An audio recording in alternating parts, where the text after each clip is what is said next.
കുറച്ച് നല്ല നാടൻ ചേമ്പിരിപ്പുണ്ടായിരുന്നേ. അപ്പോൾ ഒരുപാട് ചേരുവകളൊന്നും ചേർക്കാതെ നല്ല നാടൻ രുചിയിൽ, അതും ഒട്ടും പ്രതീക്ഷിക്കാത്തൊരു രുചിയിൽ നല്ല അടിപൊളി ഒരു ഐറ്റം തയ്യാറാക്കാമെന്ന് കരുതി കേട്ടോ.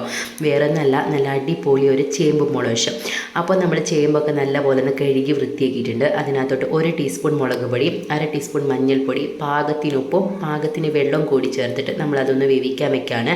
ഒരു പകുതി വേവാകുമ്പോൾ നമ്മൾ 1 നെല്ലിക്ക വലുപ്പത്തിലുള്ള പുളി കുറച്ച് വെള്ളം കൂടി മിക്സ് ചെയ്തിട്ട് അത് നമ്മൾ അതിനകത്തോട്ട് ഒഴിച്ചു കൊടുക്കുകയാണ്. ഇതാ ഇത്രയേ ഉള്ളൂ കേട്ടോ പണി. ഈ സമയത്ത് ഉപ്പ് പോരായെങ്കിൽ നമുക്ക് ഇട്ട് കൊടുക്കാം. പിന്നെ നമുക്ക് വെളിച്ചെണ്ണ ഒഴിച്ച് കടുകും വറ്റൽ മുളകും കറിവേപ്പിലയെല്ലാം നിറയെ ചേർത്ത് അതും കൂടി താളിച്ചൊഴിച്ചാൽ നമ്മുടെ ഒഴിച്ചുകറി ഇവിടെ തയ്യാറായിട്ടുണ്ട്.